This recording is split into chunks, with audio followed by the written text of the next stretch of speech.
Bonjour Vincent. Alors aujourd'hui Thomas, c'est bientôt le barbecue, c'est bientôt la fête de fin d'école. Comment est-ce qu'on peut aider quelqu'un qui sort d'une cure ou on sait qu'il a traversé une période très difficile par rapport à l'alcool? C'est une bonne question ça Vincent, j'ai plein de patients qui trouvent enfin une place en cure parce qu'aujourd'hui c'est vraiment pas facile, il y a des délais assez longs. Et puis la cure finalement c'est quoi? Oui. C'est être protégé d'alcool pendant 3 semaines, par exemple dans un hôpital. Certains font une semaine, puis une semaine à la maison, puis encore une semaine à l'hôpital. Enfin il y a différentes possibilités. Mais ne jamais le faire seul. Jamais le faire seul à la maison, ça je pense que c'est une fragilité importante. On peut le faire à la maison, en fait la grande majorité des cures peuvent se faire à la maison, en tout cas quand on regarde les recommandations internationales, mais il faut quand même rester dans un cadre sécuritaire, ou de sécurité. Et ça c'est un peu mon job, c'est de dire ça peut se faire à la maison, ou ça peut pas se faire à la maison. Mais quand ça se fait à l'hôpital, c'est facile, on est dans un cocon, comme disent les patients. Cocon pourquoi? Parce que tu es protégé de l'alcool, même si tu as envie, il n'y en a pas à l'hôpital. Okay. Alors tu sors de l'hôpital. Ah là, tout est possible. Et là, tout est possible. Tu es de nouveau chez toi et les habitudes, parce que nous, on est comme les chiens, comme les poissons rouges, comme tout ce qu'on retrouve le frigo, on retrouve l'armoire. On retrouve automatiquement nos habitudes. On a tous nos habitudes, on rentre, on s'installe dans le canapé, on fait la même chose. Pourquoi il faudrait déménager après une cure? Malheureusement, c'est pas possible. Alors j'ai mis en place j'ai conceptualisé un peu les choses à force d'observer les patients, et c'est ce que j'ai appelé les 7 piliers de l'abstinence.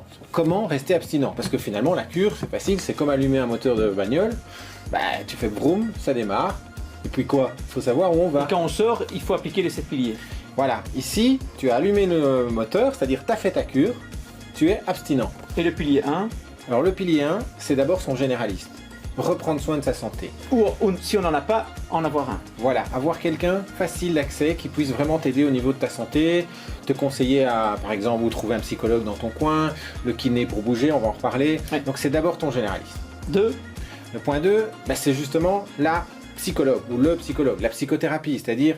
C'est important ça, parce que parfois on a peur d'aller voir un psy... C'est un changement de vie en fait. Quand tu as décidé de plus boire, c'est d'abord réapprendre à vivre sans boire. Tous les moments où la bouteille t'accompagnait, tu vas te retrouver sans bouteille. Donc comment est-ce que tu vas progresser là-dedans? Un peu comme une béquille.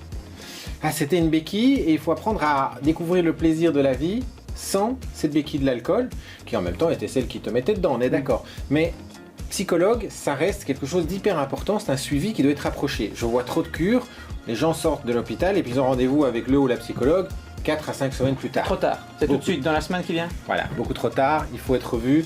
Dans les 3-4 jours qui sortent, tu dois être revu. 3.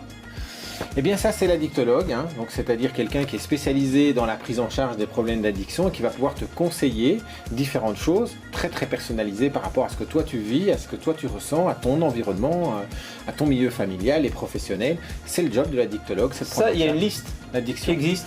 Par exemple pour l'alcool, il y a un site qui s'appelle réseaualcool.be, tu peux en trouver là. 4. Alors 4, c'est faire de l'exercice physique. Alors, ça c'est important parce qu'on le sous-estime par rapport aux addictions, l'exercice physique. On le sous-estime énormément. Beaucoup de patients, quand ils entendent exercice physique, ils entendent le mot physique. Sport. Ah pardon. Sport. Alors ils me disent... Moi je crois que c'est les champignons les sports. Mais non. Et ils me disent je n'aime pas le sport. J'ai dit mais je n'ai pas parlé de sport, c'est de l'exercice physique adapté. C'est-à-dire si tu pèses 120 kg et que tu sors d'une cure, tu vas pas aller courir. Ça c'est complètement débile. Tu as besoin d'être accompagné dans la remise en route de l'activité. Si tu as passé beaucoup de temps à consommer des substances, l'alcool en particulier, tu as perdu beaucoup de muscles en général. Tu as perdu, ou tu as pris beaucoup de poids, ou tu as perdu du poids, ça dépend. Mais en tout cas, tu as perdu la capacité à refaire facilement de l'activité physique. Mais il faut en faire. Et ça commence par marcher, par exemple. Marcher, c'est de l'activité physique. Eh bien, au total, il faut faire 300 minutes minimum. Par semaine? Par semaine. Ça fait 5 heures. Donc, ça peut se faire de différentes manières. Je ne vais pas parler de ça maintenant. Mais faire de l'activité physique, quand on regarde les études, ça diminue l'envie de consommer. On répare plus vite son cerveau. On va mieux dormir. On a une meilleure estime de soi. On observe beaucoup moins de rechutes. Si j'avais mis tout ça déjà dans une pilule, je pense qu'il y aurait la file, hein, Vincent. Et on risque pas l'addiction au sport? Alors, on peut risquer l'addiction parce que l'addict a envie parfois d'être addict à d'autres choses, mais il vaut mieux être addict au sport que d'être addict à l'alcool. Ok. 5. Alors, 5, c'est les groupes d'entraide, c'est-à-dire les groupes de pairs. Parce que tu peux rencontrer un médecin, un addictologue, un psychologue, ils vont toujours te donner des bons conseils. Hein, ils ne l'ont pas vécu. Et ils ne l'ont pas vécu.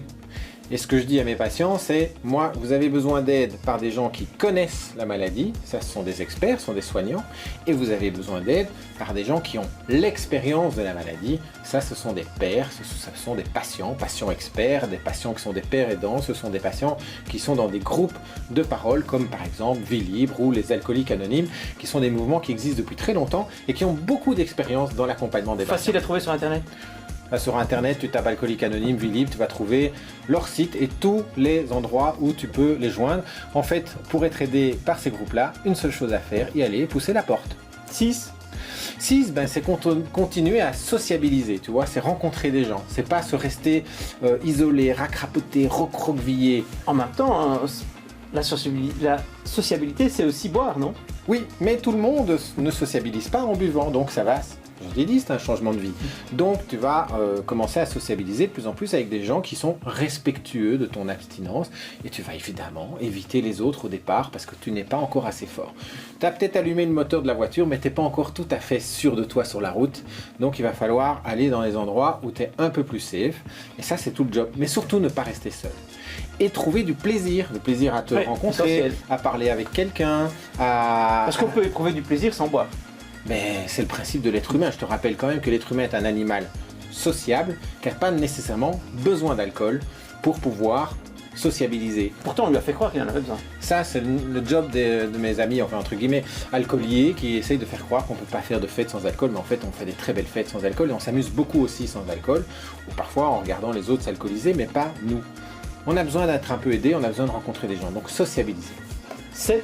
7, il y a des médicaments, j'ai fait exprès de les mettre en dernier parce que les médicaments de l'addiction, d'abord on n'en a pas beaucoup, en termes d'alcoolologie, on en a à peu près 5 et la taille, la puissance, ce qu'on appelle la taille d'effet, elle est très moyenne, voire légère. Mais je pars du principe que s'ils existent, qui sont plus efficaces qu'un placebo, et ça on l'a démontré, mais que leur taille d'effet n'est pas très élevée, pourquoi quand même ne pas les prendre, puisqu'on est très fragile?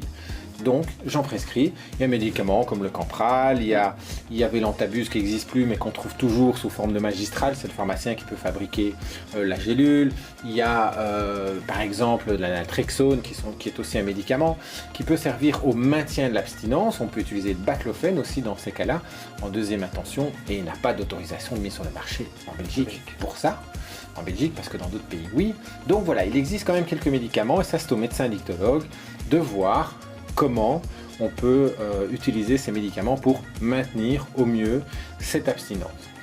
Et parfois je rajoute, parce que j'ai mis les 7 piliers, mais parfois je rajoute un 8e, qui est un contact avec les patients assez régulier, quasi journalier, avec des petites boules de couleur. Des SMS ou des SMS. Des WhatsApp Des WhatsApp, des SMS, ils m'envoient les petites boules de couleur, vert, je ne bois pas, jaune, je ne bois pas mais j'ai du mal, orange, malheureusement j'ai bu mais je crois que demain ça ira, rouge, ça va plus du tout, help.